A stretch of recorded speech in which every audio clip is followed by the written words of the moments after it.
Here's the parts of the real deal. I mean, again, it's a lack of money.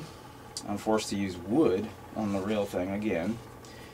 If I had the right materials, I would have made the face out of either pressed aluminum or carbon fiber. Because you just lay up it in a mold, some carbon fiber, put all the CCD cameras in. This is the actual size of the same model robot. This is the actual one. As you can see, it has the same triangular structure, which you see right here. Because the triangular structure is like a load-bearing structure, which is very strong.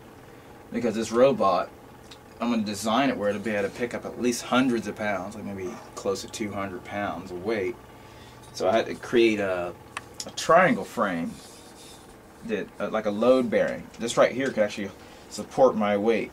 This frame, it's like welded together. It was kind of tricky trying to figure out a way to weld all this stuff together like this. I had to take basically, let's see, I think I got some of that pipe in here somewhere. Okay, I had to figure out. This was a tricky part. I mean, these are scrap metal pipes that it's made from. I had to figure out a way to grind at the right angles to join these snug. Especially this right here was really tricky to get this pipe to fit flush in here. So when I weld, I have almost a seamless connection. Because I didn't want any water to get in here, because this thing's going to be able to be water resistant. So if it rains out in the weather, it won't leak, because all this wiring is going to be ran inside the tubing mostly. So you're not going to be able to see much wiring. And these are the back hydraulics. It's being built. They're going to be screw drive servos. The servos, I'm still building those. And this is the frame made of old table legs. This is actually the pattern of the sides. As you can see, I'm still putting the bottom part together. This is basically the shape. It's going to go right here, and this is pretty much how it's going to look. And it's going to look just like the side of this model. As you can see, the same shape of the box. This pinpoints where the bearing goes for the tread, and it's going to be a bearing inside of a bearing, so that rotating track could be possible. And that's the upper body part, and then this part here, oops, it's trying to get away from me. But this part right here would go like in here and mount in there like that, and the head would rotate. And as you can see, it's starting to look just like the model. But I wish I was more finished on this, but time is another problem. He was like, where do you find the time? Well, it's tricky. Okay, that's that. And then, let's see. Oh, I'll show you the servos on what they look like before they become actual servos. Let's see, servos. Oh, here's one right here. This is one. Oh, it's buried. This is one being built, and this is one that's open. Here's the most difficult part. This is one of the difficult, challenging parts, because I can't afford to buy these, so I have to make these the best I can. I just took like random motors out of like typewriter machines, the little old digital daisy wheel printer motors.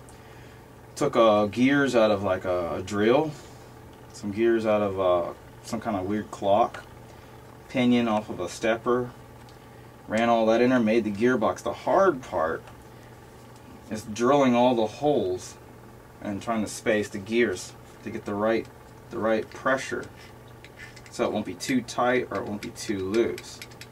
I mean, only thing about, I could do this with plastic, but I really wanted to make this out of really plate aluminum, but fortunately I don't have any plate aluminum, so I did the best I could. But this is one put together. This is got the ball bearings, the bearing pin, the motor, and this one actually works. Let me fire it up. This is just a sleeve to cover the mechanism. If I can pull this off. Wow, this thing's up there tight. I guess it ain't going nowhere. Okay. Oh, I see. It's got a little burr from when I drilled it. Now basically I can power this one. Let's see, batteries. Alright, I don't know why these batteries are good. This one. Hope there's no voltage to spin this. As you can see, it's a screw drive, like a car jack. This is going to allow me to, okay, that's winding down. As you can see, it's slowly expanding.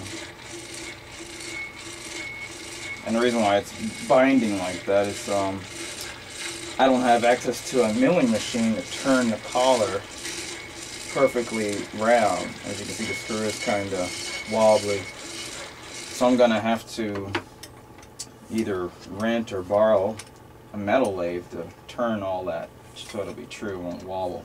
But that's going to operate the, this right here is basically these little actuators positioned here with the little motors, the gearbox, the little mounts, you know, to allow it to bend over. So this right here is a more in-depth robot. I gave a lot of thought and time and effort into that because I wanted a robot that can actually do something, not one that just looks cool. I mean, yeah, I want it to look cool too, but I was thinking, okay, structural strength, something that can drive around, pick up an object like a 50-pound car battery, bring it to you, pick up a bag of mulch, bring it to you. Like say you're moving, this thing will be able to carry your boxes or whatever. It puts its arms out and you load it. And as you load it, here's another cool feature that this thing also has. It does have a tilt feature just a little bit on the main base. This part could swing back, but it can only go back that far to accommodate whatever load it's carrying. So it'll automatically, with the mercury switches, it will center whatever it's holding over its tread axis. Plus in the base, the battery is going to be on a rail, like a train rail, which the battery can be shifted back to throw the weight back to accommodate whatever it's carrying. So he'll be able to carry packages or logs or sticks or whatever you want, or mulch. That's why his hands can go together so he could, you know, cross his arms and hold bags. So that's why that feature is. But yeah, this thing is pretty versatile and it looks good. I mean, it was hard to create something that actually does something cool and looks cool. And it'll be a blast bringing it to the beach. I mean, I can see it now. This thing driving down the boardwalk, waving at everybody. Be good stuff. It might even be able to throw a frisbee when it's all said and done. But that's this year's project. My goal is to hopefully get it done at least this